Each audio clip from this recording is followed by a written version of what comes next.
अच्छा, ये मतलब ये पूरा एक रिकॉर्ड है।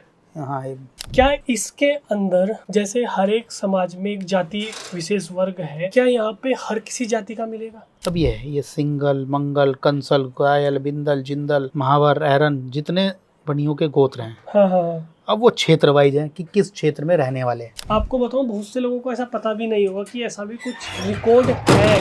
गर्ग गोत्र, गोयल गोत्र, कंसल गोत्र, ये जितने नारनौल, हरियाणा जिला महेंद्रगढ़ में गांव पड़ता है नारनौल, वहाँ के जितने ब्राह्मण हैं, जितने बनिए हैं, वो सब के सब जब किसी भी कार्य के लिए आएंगे तो वो हमारे पास आकर, ये केवल रजिस्ट्रेशन कराना नहीं है, ये अपने पितरों के प्रति कृतज्ञता व्यक्त करना है। अजमेर के अंदर रहने वाले तमाम लोग बनिए हैं, स्नान के लिए आए हैं, केवल गंगा स्नान करने। 2038 50 साल पहले। तो अभी भैया मैं खोल भी नहीं पाऊंगा इसको, ये वाला ये नहीं खोल पाऊंगा। इसमें मिल जाएगा लगभग 700 साल का, इसलिए नहीं खोल पाऊंगा, जितना खोलूंगा उतना फट जाएगा। ओम नमो नारायण। दोस्तों, आज मैं आपको हरिद्वार में बहुत ही अद्भुत चीज़ दिखाने के लिए आ चुका हूँ। मैं आपको रतन और रुद्राक्ष की तो वीडियो दिखाता ही हूँ, मैं आज आपको हरिद्वार में एक ऐसी अद्भुत चीज़ लेके आ चुका हूँ। आप अपनी पीढ़ी के बारे में अगर नहीं जानते हैं, आप ये नहीं जानते हैं कि आपके पूर्वज कौन है, या आप अपनी पीढ़ी में अपने दादा को जानते होंगे पर उनके परदादा को नहीं जानते होंगे, तो मैं आपको बता देता हूँ। आज मैं आपको पूरी वो नॉलेज देने वाला हूँ जिसमें आप अपनी 10 पीढ़ियों के बारे में जान सकते हैं, अपनी जड़ों के बारे में जान सकते हैं कि आपके पूर्वज कौन थे, आपके दादा के परदादा का क्या नाम था। तो आज मैं आ चुका हूँ आचार्य श्री उज्ज्वल पंडित जी के पास में, और ये श्री गंगा सभा के सचिव भी हैं। इनके पास चलते हैं, ये हमें बताने वाले हैं हमारी 10 पीढ़ियों के बारे में कि हमारे बाबा और बाबा के बाबा कौन थे। तो चलिए चलते हैं और मिलते हैं श्री उज्ज्वल पंडित जी से। ये हम आ चुके हैं पंडित जी के ऑफिस में। उज्ज्वल जी, ओम नमो नारायण। ओम नमो नारायण। जय श्री गंगा जी की। जय श्री गंगा जी। उज्ज्वल जी, मैं आपके विषय में जो है, मेरे एक परिचित है, उन्होंने आपके विषय में बताया था। वैसे तो मैं रुद्राक्ष और रतन के विषय में वीडियो बनाता हूँ, पर कहीं ना कहीं मेरी भी ये इच्छा थी कि मैं भी अपने पूर्वजों के बारे में जानूँ। अचानक उनसे मेरी वार्तालाप हो रही थी, मुझे पता चला था कि हरिद्वार के अंदर आप अपने पूर्वजों का पता लगा सकते हैं। आपके पूर्वज कौन थे, या आपके जो पूर्वजों का कभी कभी दिल में इच्छा होती है ना कि यार मुझे अपने दादा का नाम पता है, मुझे अपने परदादा का नाम नहीं पता है, वो जानने की इच्छा होती है। तो ऐसे ही मेरी उनसे बात हो रही थी, तो उन्होंने बताया कि बस इतनी सी बात, हरिद्वार में तो ये पूरा लेखा जोखा है। तो हम कहाँ से निकले हैं, हमारी जड़ें क्या हैं, हम किस गांव से निकले हैं, किस क्षेत्र से निकले हैं, किस मिट्टी में जन्म हमने लिया है, किस जाति में हमने लिया है, किस महापुरुष ने जिसने ऐसे हमें इस सृष्टि का साक्षात्कार कराया, वो कौन लोग थे, वो सब कुछ यहाँ 2500 से अधिक पुरोहित हैं, लगभग 200 से ज़्यादा गद्दियों पर, अर्थात जो इसी प्रकार के कार्यालय हैं उन पर स्थापित हैं। पूरे भारत ही नहीं, विश्व भर में बैठे हुए सनातन धर्मी, विशेष तौर पर उत्तर भारत के लोग, उत्तराखंड, पंजाब, राजस्थान, हिमाचल, जम्मू, हरियाणा और मध्य प्रदेश, ये जितने क्षेत्र हैं, यहाँ से लगभग 90% उत्तर प्रदेश, मतलब 90% सनातन धर्मी वो विश्व में कहीं भी बैठा है, उनकी एक ही इच्छा होती है कि किसी भी प्रकार से मैं गंगा के तट पर आकर डुबकी लगाऊं, पुण्य प्राप्त करूं, मोक्ष प्राप्त करूं, और अगर ये जीते जी नसीब ना हो तो मरने के उपरांत भी मेरी अस्थियां इस गंगा में विलीन रहें, ताकि ऐसा कहा जाता है कि जब तक गंगा में अस्थियां रहेंगी वो नारायण धाम में स्थापित रहेंगे। उस भाव के साथ, उस मोक्ष भावना के साथ, पुनर्जन्म ना हो ऐसे सोच के साथ लोग स्वतः भी आते हैं, पुण्यदायी कर्म भी करते हैं, और इस प्रकार अपने परिजनों की अस्थियां भी लेकर आते हैं। अगर किन्हीं कारणों से वो नहीं पहुंच पाते या उनको जानकारी नहीं होती कि हमें किससे मिलना है, क्या करना है, क्योंकि कोई भी तीर्थ मतलब जो जल के निकट होने वाले पवित्र धर्म स्थल हैं उनको तीर्थ कहते हैं। अब तीर्थ में क्या होता है, वहाँ जो कर्म कराएगा, जिसके माध्यम से आप अपने सभी प्रकार के धार्मिक कृत्यों को संपन्न कराएंगे, वो सभी कर्म वहाँ पर निवास करने वाला जो पंडित होगा उसको तीर्थ पुरोहित कहते हैं। उन तीर्थ पुरोहितों के पास आपकी वंशावली होती है। वंशावली कैसे? पहले के दौर में तीर्थ पर आकर आने वाले लोग यहाँ कर्म कराने वाले पंडित को अपना कुल पुरोहित मानते थे। वही गुरु शिष्य की परंपरा आज तक चली। ये वो गुरु दक्षिणा देने वाली, दीक्षा देने वाली परंपरा नहीं है। भगवान श्री राम द्वारा जब अपनी वो वनवास के काल था और उसके बाद अपनी पूरी जो यात्रा थी और उसके बाद राजपाट संभालने के बाद जो उस दरमियान उनके परिजन, उनके बड़े जो नहीं रहे, जो गुजर चुके थे, तो उनके प्रति श्राद्ध और तर्पण करने के लिए पूरे देश के अंदर जहाँ जहाँ तीर्थ हैं, जहाँ पर ये कर्म, अयोध्या, मथुरा, माया, काशी, कांची, अवंतिका, जहाँ जहाँ ये तीर्थ हैं वहाँ पर जाकर उन्होंने श्राद्ध कर्म, पिंडदान इत्यादि करें। उसमें क्या हुआ, ये कथानक है, ऐसा कहा गया है कि जब वो जो ब्राह्मण पुत्र जब कर्म कराने के बाद अपने समाज में लौटे, अपने परिवार में लौटे, तो उनका बहिष्कार हुआ। क्यों? क्योंकि उन्होंने ब्रह्म हत्यारे का साथ दिया था। राम को ब्रह्म हत्यारा कहते थे। ये बात का भगवान राम को मालूम पड़ा। तब भगवान राम ने कहा, आपकी सुचार्यता सर्वोच्च होगी। आप जिस जगह ये कार्य करते हैं, कोई भी यात्री अगर तीर्थ यात्रा करता है, कोई भी धार्मिक अनुष्ठान, धार्मिक क्रियाक्रम, अगर वो इस पर आकर आपके माध्यम से संपूर्ण नहीं कराता है तो उसकी यात्राएं, उसके अनुष्ठान पूर्ण नहीं होंगे। आज भी लोग चारधाम यात्रा पे जाने से पहले और आने के बाद भी हमारी वंशावलियों में, पोथियों में नाम लिखाते हैं। ये प्रत्यक्ष रूप से पितरों का आशीर्वाद है। ऐसा हमारे शास्त्र कहते हैं, गरुड़ पुराण में लिखा गया है कि जब व्यक्ति तीर्थ के लिए, पुरुष वो जब तीर्थ के लिए चलता है, धर्म क्षेत्र के लिए चलता है, तो उसके पितर जो हैं नाचने लग जाते हैं, नृत्य करने लग जाते हैं कि हमें कोई जल देने वाला आ रहा है, हमें कोई पूछने वाला आ रहा है। पितरों को केवल जल चाहिए। राजा दशरथ के यहाँ जब संतान नहीं हुई तो इस बात से दुखी नहीं थे कि इस राजपाट को, इस साम्राज्य को कौन संभालेगा। उन्होंने कहा कि भगवान, क्या ऐसा कोई भाग्यशाली नहीं आएगा जो हमारे पितरों को और हमको जल दे दे। तब भगवत कृपा हुई, स्वयं नारायण उनके परिवार में जन्म लिया। आज भी ये परंपरा अनवरत है, पुरोहितों से मिलना, पुरोहितों के यहाँ अपनी वंशावली में नाम दर्ज कराना। हम सामान्य जीवन के अंदर आज तो वर्तमान में तो एकाकी परिवार व्यवस्था हो गई है। नौकरी की तलाश में और अन्य रोजगार की तलाश में, व्यापार की तलाश में, धनार्जन की तलाश में, अपने परिवार की उन्नति समृद्धि के लिए लगातार पलायन अपने क्षेत्रों से लोग करते हैं। अब एक परिवार में दो भाई हैं, वो दोनों अलग अलग क्षेत्र में जाके रोजगार, व्यापार इत्यादि जो भी धनार्जन की व्यवस्था उसमें लग गए। उनके पिता गांव में ही हैं, तो जब उनके संतान होगी, उनका रहन सहन सब कुछ वहीं होगा, तो एक फॉर्मेलिटी के तौर पर जो वर्तमान में हो रहा है, मैं उसकी बात कर रहा हूँ। जो 1 महीने की, 1.5 महीने की छुट्टी पड़ेगी, उसमें जाएंगे, दादा खिलाएगा। एक दादाओं का, दादियों का नाम नहीं जानते। रिश्ते की परंपराएं खत्म हो गई। लेकिन जब उनके यहाँ पितृदोष होता है, जब वो बार बार रोजगार के लिए भटकते हैं, व्यापार के लिए भटकते हैं, उनके यहाँ वंश वृद्धि नहीं होती, किसी भी कार्य को करते हैं उसमें अड़चन आती है, ये सब पितृदोष के लक्षण है। तब वो किसी ना किसी पंडित के पास जाते हैं।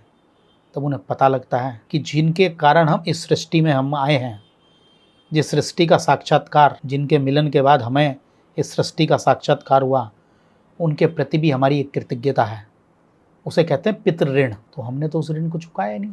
तो जिसने आपको पैसा दिया है उसका आप ब्याज नहीं लोगे, नहीं दोगे, कैसे किसको? मेरे को तो परेशान करेगा नहीं। सही बात है। जिसने पैसे से ऊपर ब्याज लेना होगा वो साहूकार चलते फिरते को थोड़ी ना करेगा। जिसको पैसे दिए उसी तो करेगा। बिल्कुल करेगा। तो मेरे माता पिता ने, मेरे दादा ने, परदादा ने, उनके मेल के कारण हमें सृष्टि में आने का सौभाग्य प्राप्त हुआ। ये जो आजकल की संतानें कहती हैं ना कि हमारे माँ बाप ने हमारे लिए क्या किया, सृष्टि में ले आए हुई बहुत बड़ी बात है। कहाँ से आए आप? आसमान से टपके? सही बात है। ये किसी जानवर के अंडे से हुए? ये शरीर, ये देह दे दी उन्होंने, सबसे बड़ा देह दे दी, उसी के कारण आए ना आप। और क्या चाहिए?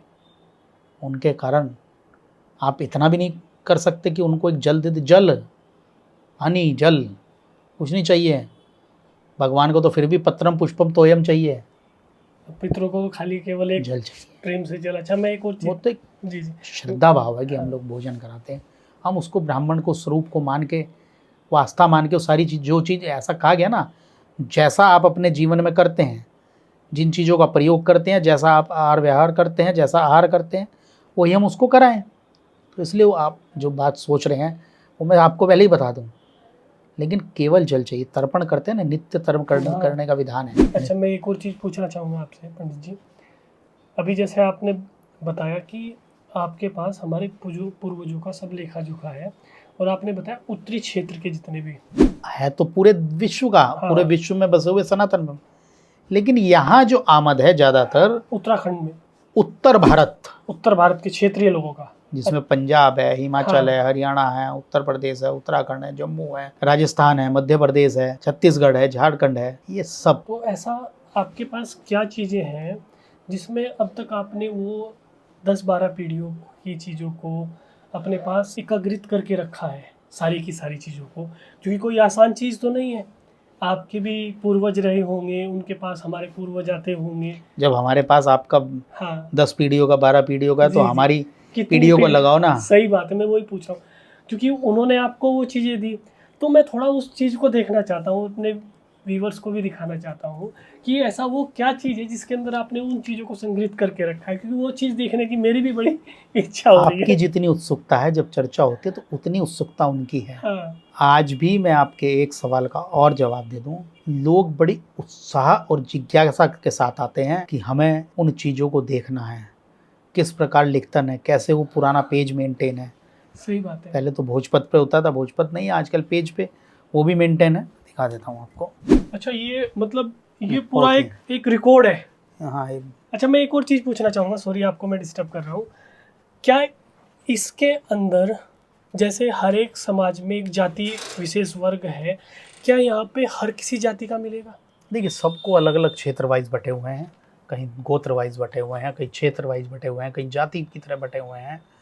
हमारे जो पुरोहित लोगों पे आने वाले लोग हैं, हाँ हाँ तो वही उसी आधार पे है। जैसे ये अब ये सिंगल, मंगल, कंसल, गायल, बिंदल, जिंदल, महावर, ऐरन, जितने बनियों के गोत्र हैं, हाँ हाँ। अब वो क्षेत्र वाइज हैं कि किस क्षेत्र में रहने वाले हैं। ओके।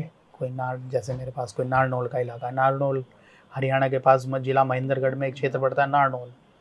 अच्छा, वो वहाँ क्षेत्र आपके पास है? वो जितने भी वहाँ के ब्राह्मण, वहाँ के बनिए, वहाँ के अन्य लोग, सब मेरे पास। अच्छा, मैं एक और चीज़ पूछना चाहूँगा, इसके अंदर जो पेपर यूज़ हुआ है, जो कागज़ है, उसकी अवधि कितने साल तक की होगी अभी आपकी? देखिए अवधि तो लंबे लंबे समय साल चल जाती है, 100-150 साल तो एक पेपर की चली जाती है। मोटा हाँ। पेपर लगता है, जी जी। 100-150 साल उसकी चली जाती अच्छा, है। 100-150 साल पुराने आपके चल पास जाता है पेपर उसका, है? चल जाता है। मैं दिखाता हूँ आपको सारी। ओके। ये अभी हम जो आपको चीज़ दिखाने वाले हैं ना, ये बहुत ही अद्भुत चीज़ है। मैं आपको बताऊं, बहुत से लोगों को ऐसा पता भी नहीं होगा कि ऐसा भी कुछ रिकॉर्ड है, वाकई में है, क्योंकि उन्हें इसलिए नहीं पता होगा, उन्होंने कभी, अगर वो हरिद्वार में अपने पूर्वजों की अस्थि विसर्जन करने नहीं आए हैं तो उनके यहाँ रिकॉर्ड नहीं मिलेगा। बाकी नहीं, ऐसा नहीं है। अच्छा, केवल अस्थि विसर्जन नहीं, हाँ, केवल अस्थि विसर्जन नहीं, हर काम के लिए अच्छा, जो भी धार्मिक यात्रा करे, धार्मिक अनुष्ठान करे। ओके, ये पर्यटन तो आज का शब्द है ना, हाँ। गंगा नहाने स्विमिंग पूल समझ के जो आ रहे हैं। सही बात। सनातन धर्म के जो कर्म हैं, वो कर्म करने के लिए श्राद्ध, तर्पण, जितने भी पुण्यदायी कर्म हैं, हाँ, जो गंगा को माँ मानते हैं, तीर्थ मानते हैं, उस हिसाब से जो भी आते हैं वो सब हमसे और हमारी आज्ञा। और अब अगर हमारे पास आकर वैसे ही चले जाते हैं ना, तो उनकी तीर्थ यात्रा पूरी नहीं होती। केवल अस्थि विसर्जन ये गलत शब्द है, अच्छा, लोगों की सोच ऐसी हो गई नहीं, है। मुझे देखिए, बिल्कुल मैं गलत हो सकता हूँ इस चीज़ में। मुझे ये बताया गया था कि जैसे जब अस्थि विसर्जन करने आते हैं तो अपने जो पूर्वज जो पंडित होते हैं उनके पास आते हैं, वो पूरा बायोडेटा लिखाते हैं कि भाई हमारा ये व्यक्ति था, ये अब इस दुनिया से जा चुका है। मतलब ऐसा कुछ रिकॉर्ड मुझे हो सकता वो है तो कि है ही। ऐसा कुछ हो। देखो क्या है, जैसा कि मैंने बताया, विभिन्न विभिन्न क्षेत्रों के लोग विभिन्न विभिन्न पुरोहितों के पास हैं। कहीं पर जाति के आधार पर, कहीं धर्म के आधार पर, गोत्र के आधार पर, कहीं क्षेत्र के आधार पर। जैसे मैंने बताया आपको हरियाणा महेंद्र, जैसे बीकानेर है, राजस्थान के अंदर बीकानेर है, तो बीकानेर में निवास करने वाले मोदी खत्री, वो गुजरात के हैं, वो दूसरे मोदी हैं। ओके, और ललित मोदी विवादित, हाँ हाँ, वो अलग मोदी है। ओके, और बीकानेर में निवास करने वाले अलग मोदी हैं। वो सारे यजमान टोटल जो खत्री मोदी होते हैं, वो आपके पास? वो मेरे यजमान हैं। ओके, महेश्वरियों के बहुत सारे अलग अलग नुख, अलग अलग गोत्र, अलग अलग वो हैं, नुख जिन्हें बोलते हैं, गोत्र तो एक ही है। वो सब अलग अलग बटे हुए हैं, वो अलग अलग क्षेत्रों के पास हैं। जैसा मेरे सामने खुला हुआ है, गर्ग गोत्र, गोयल गोत्र, कंसल गोत्र, ये जितने नारनौल हरियाणा जिला महेंद्रगढ़ में गांव पड़ता है नारनौल, वहाँ के जितने ब्राह्मण हैं, जितने बनिए हैं, वो सब के सब जब किसी भी कार्य के लिए आएंगे तो वो हमारे पास आकर, ये केवल रजिस्ट्रेशन कराना नहीं है, मैंने क्या कहा, ये रजिस्ट्रेशन कराना नहीं है कि आप आए और आपने रजिस्ट्रेशन करा दिया, नहीं, ये अपने पितरों के प्रति कृतज्ञता व्यक्त करना है। इनकी प्रसन्नता से ही आपके यहाँ रोजगार, व्यापार, वंश, इन सब की वृद्धि होगी। जो लोग ये नहीं करते वो फिर रोते हुए हमारे पास आते हैं, हमारे से मतलब किसी अन्य ब्राह्मण के पास, किसी के पास, फिर वो बहुत सारे उपाय ढूंढते फिरते हैं। आजकल बहुत सारे, जैसा मैंने कहा ना, असली गुरु शिष्य की परंपरा हमारे यहाँ से है। तीर्थ के गुरु हम कहलाते हैं। कब मुंडन होगा, कब यज्ञोपवीत होगा, कब यात्राएं करनी है, सब काम हमारे ही द्वारा होते थे। आज लोगों ने, जिसने सबसे सुंदर तिलक लगाया, जिसने सबसे सुंदर भगवा पहना, वो जिसने सबसे सुंदर गाड़ी दिखाई, वो आपका गुरु। ओ गुरु, सही कहा आपने। उसके बाद फिर जो होता है घरों में, वो सोनम कांड जैसे चीजें सामने आती हैं। सही कह रहे हैं आप, बिल्कुल। इसीलिए हो रहा है क्योंकि कुल पुरोहित वो आपके कुल से पहले से ही अटैच है ना, उन्हें पता है सारी चीजें। हम कुलों को समेट के रखते हैं। हाँ। हमें यहाँ आने के बाद लोग अपने पूछते हैं कि कहाँ से कहाँ कौन बैठा था, फिर उनसे संपर्क करते हैं। वर्तमान में फिर व्हाट्सएप ग्रुप इत्यादि के माध्यम से, सोशल मीडिया के सबके गेट टुगेदर करते हैं। अच्छा। कि कोई कलकत्ता बैठा, कोई बेंगलोर बैठा, कोई बॉम्बे बैठा, वो सब ऐसी परंपराएं हो गई हैं। उसमें दिखा सकते हैं आप हमें कितनी पीढ़ियों की इसका क्या वर्णन है, थोड़ा सा? आप पढ़ सकते हो हिंदी में। सेठ गोविंद दास जी, जी। मालपानी, जी जी। हमारे यहाँ केंद्र में मंत्री रहे हैं। ओके। हाँ, जबलपुर के, अच्छा। मध्य प्रदेश। ये विद फैमिली आए। अच्छा, बद्रीनाथ केदारनाथ गंगोत्री यमुनोत्री की यात्रा के लिए आए। ये उनके हाथ का लिखा हुआ है साइन। अच्छा, ये हमारे बुजुर्गों के हाथ का, ये उनके हाथ का लिखा हुआ है, उनके साइन, ये भी उनके साइन है। जब भी आते थे तभी कोई भी बड़े से बड़ा व्यक्ति आए, छोटे से छोटा आए, और तीर्थ के ऊपर बहुत से लोग यहाँ ये जैसा है मुंडन कराने के लिए, ये लिखा हुआ है, चोटी उतारने के लिए आए। अच्छा। राम गोपाल जी की, साथ में नौकर चाकर सब आए। ये कितने साल पुराना है? ये संबत 1959, अभी चलता है 2082। कितने साल पुराना हो गए? ये समझ लो सन 1902 की बात है। सन 1902 की बात है। हाँ है। तो लगभग ये तो 2000, ये कितना बैठ गया? लगभग 2024 बैठ रहा ना। हाँ। तो 124 25 हाँ। 123 वर्ष। 123 साल की बात होगी।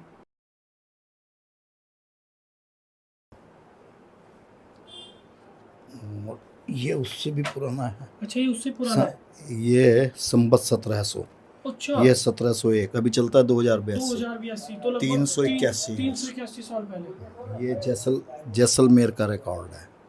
तो मतलब ये तो राजाओं के टाइम तक की बात है। हाँ जी। हाँ, ये तो अभी तो देश आजाद हुए 75 ही हुए। हाँ, मैं वही तो कह रहा था। तो हमने तो 375 प्लस दिखा दिया आपको। अरे तो आपके पास तो राजा काल तक का तो राजाओं का भी होता है। अच्छा, तो कोई एक ऐसे राजा का दिखाओ, कोई उधर के जो बीकानेर का साइड का आपका बता रहे हो जी। वो हमारे पास वो अन्य लोगों के पास है। राजा का पंडा दूसरा है। अच्छा अच्छा अच्छा। अलग अलग बटे हुए हैं ना।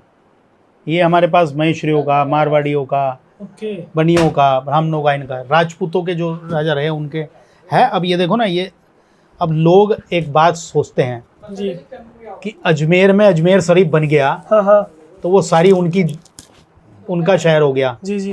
एक मिनट, ये देखो, अजमेर के अंदर रहने वाले तमाम लोग बढ़िया हैं, स्नान के लिए आए हैं, केवल गंगा स्नान करने। 2038, 50 साल पहले। अजमेर, सही कहना आपको, वो जो अजमेर शरीफ बना दिया, तो ये वहाँ तो ये तो अभी का है ना। अजमेर शरीफ तो अब बना दिया जब से आया। इनका इतिहास कितना है, ये बढ़िया, ये देखो जरा। संबत 1707।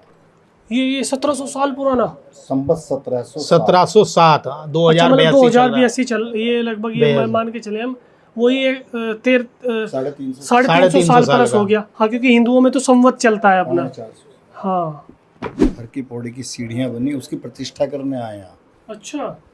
वो लोग भी हैं, अलग अलग अन्य कार्यों से यहाँ आते थे। यहाँ चौमासा करने के लिए चतुर्मास चल रहा है। जयेंद्र सरस्वती जी ने चतुर्मास किया। अभी पुराने साइन है, सेट हो गए, बहुत पुराने। ये देखो। अच्छा, ये उन लोगों के साइन ये है। मोडिया लैंग्वेज है। मोडिया लैंग्वेज बोले तो मारवाड़ी लैंग्वेज होती है। अच्छा। लगभग 150 वर्ष पुरानी। 150 वर्ष पुरानी है। और ये अभी आप क्या दिखा रहे थे सर? मैं वही दिखा रहा था कि जो लोग आजकल सोचते हैं कि अजमेर जाएंगे तो केवल अजमेर ही, वो तो उनका शहर है, उनकी जगह है, सही बात है। ऐसा नहीं है। तो अगर एक और इंटरेस्टिंग टॉपिक की बात की जाए, जब इसमें आपने छेड़ी दी है ये बात, अगर देखा जाए मतलब कोई जो बहुल्य मुस्लिम क्षेत्र हो चुके हैं, अगर उसकी आबादी निकाली जाए, उधर का डाटा निकाला जाए तो उधर का तो पूरा बायोडाटा निकल के आ जाएगा। उन सब लोगों कुछ है। ये हम जितना कुछ किया इन्होंने, का, हाँ पहले तो जमीनों की कोई कमी नहीं थी। सही बात है। हमारे धर्म स्थलों के आसपास जहाँ जहाँ मंदिर थे, हाँ, जहाँ जहाँ हमारे बड़े धर्म स्थल थे, जहाँ जहाँ प्रसिद्ध स्थल थे, वहाँ इन्होंने अपने धर्म स्थल स्थापित करके वहीं बसासत की। वहाँ की संस्कृति, वहाँ की परंपराएं, सब समाप्त। वहाँ का धर्म, वहाँ का रोजगार, वहाँ की पारिवारिक व्यवस्थाएं, वहाँ की वैधानिक व्यवस्थाएं, राज व्यवस्थाएं, सब कुछ खंडित की गई। सही कह रहे हैं आप बिल्कुल, क्योंकि हम लोगों के पास तो बिल्कुल बकायदा रिकॉर्ड रखी है सारी चीजें। ये तो कागज पे है, जो भोजपत्र पे होता था वो तो खत्म हुआ है। तो भी कोई भोजपत्र भी है आपके नहीं, कोई है नहीं ऐसा। पास? अच्छा, है कागज ऐसे हैं, लेकिन अभी भैया मैं खोल भी नहीं पाऊंगा इसको। ये वाला ये कितने? नहीं खोल पाऊंगा। इसमें मिल जाएगा लगभग 700 साल का, इसलिए नहीं खोल पाऊंगा। जितना खोलूंगा उतना फट जाएगा। ये कितने साल पुराना है? बहुत पुराना है, पता नहीं कितना। अभी तक हमने इसमें कागज भी नहीं डाले। देखो, ये सिर्फ ये बेल्ट ऊपर की बदलवाई है, अच्छा, कवर। तो इसे बिल्कुल नहीं खोल सकते अभी हम? ये देखो, आपको एक चीज़ और दिखाता हूँ। जी, नारनौल का रहे रावलपिंडी में, लाहौर, जो पाकिस्तान का हिस्सा हो जो चुका है। पाकिस्तान का हिस्सा हो चुका। अच्छा, मेरी तो देखो इसमें कुछ समझ में नहीं आ रही। और साइन भी वही वाले हैं। हाँ, ये उर्दू ये उर्दू साइन- है क्या? ये उर्दू वाले साइन है। ये उर्दू ही लग रहा है मुझे। ना, ये उर्दू वाले साइन है। हाँ, अब आप देखो, पुराने पेज से उठा के हमने लगाए होंगे 1977, 100 साल से ज़्यादा। 100 साल, सही बात कह रहे हैं आप। 105 साल। ये देखो, ये भी वही है। ये भी वही वाली राइटिंग है। कोयम्बटूर में रहता है परिवार। देखो, एक चीज़ और आपको दिखाऊंगा। जी जी। 1800 का है ये, 21 रुपया दिया अच्छा, जब वो दूसरे वाले सिक्के चलते थे। हाँ हाँ। अच्छा, 21 रुपये। 21 रुपये। ओके, बहुत ही मतलब देखो, काफी। 1998, लगभग 90 साल पुराना, 92 साल। ये उनके सिग्नेचर है जो हाँ, लोग आए, हाँ, गोविंदास राम। देखो, 2 रुपये घोला पर, 1 रुपया गौदान, 1 रुपया कपड़े का, 1 रुपया आसन भोजन का, ब्राह्मण भोजन का। बहुत ही अच्छी चीजों को आपने संग्रहित करके रख रखा है गुरुजी। हम अखंड भारत की बात यूं ही नहीं करते हैं। सही बात है, आपके पास जब पूरा हम वो। संकल्प लेते हैं श्रावणी पर्व में, तो तब पता लगता है कि हमारे भारत की सीमाएं कहाँ तक थी। 300 साल पुराना आपके पास लेखा जोखा है, इसके अंदर कुछ ऐसा सीमाओं का- 375 साल पुराना तो दिखाया इसमें मैंने। कुछ सीमाओं का खंडन भी है इसके अंदर कि वो व्यक्ति कोई काफी दूर, या अफगानिस्तान, ये जो आज ये मैंने अभी रावलपिंडी वाला दिखाया ना आए तो आपको। पाकिस्तान वाले। अफगान वाला भी है, ढूंढने पड़ेंगे अलग अलग। अच्छा, अफगान वाला भी है, हमारे लोग रहते थे वहाँ, आज भी हैं। अभी दुबई से आने वाले हैं यात्री, अच्छा, उनका पीढ़ियाँ दर पीढ़ियाँ वहीं रहती हैं, दुबई में ही? दुबई रहती हैं। यूएई में, मतलब है लोग यहीं के, हरियाणा के अच्छा, वो आसपास वहाँ के, दुबई रहते होंगे जाके। लेकिन वो सालों पहले चले गए, वो रह रहे हैं पीढ़ियाँ वहाँ पे। और थोड़ा बहुत भी नहीं, उनका 150 साल का रिकॉर्ड होगा उनका। अरे बाप रे। तो दोस्तों, मैं आपको बता देना चाहता हूँ, हरिद्वार में कितने पुरोहित होंगे सर? गद्दियाँ लगभग 150-200 हैं, पुरोहित तो 2500 से ज़्यादा हैं। अच्छा, 2500 परिवार हैं। 2500 परिवार है। ये इसलिए है कि हर एक एरिया पर्टिकुलर एक पुरोहित के पास है। सही बोला ना सर मैंने? हर किसी का पुरोहित अलग होता है। अगर आप हरिद्वार में यहाँ आते हैं और अपने पुरोहित के बारे में जानना चाहते हैं, तो आप आ सकते हैं सर के पास। ये आपको कोई ना कोई रास्ता या दिशा जरूर दिखाएंगे। अगर आप फिर भी इनसे कोई कार्य कराना चाहते हैं धर्म के प्रति या अपने कार्य के प्रति, तो आप इनसे आके मिल सकते हैं, संपर्क कर सकते हैं।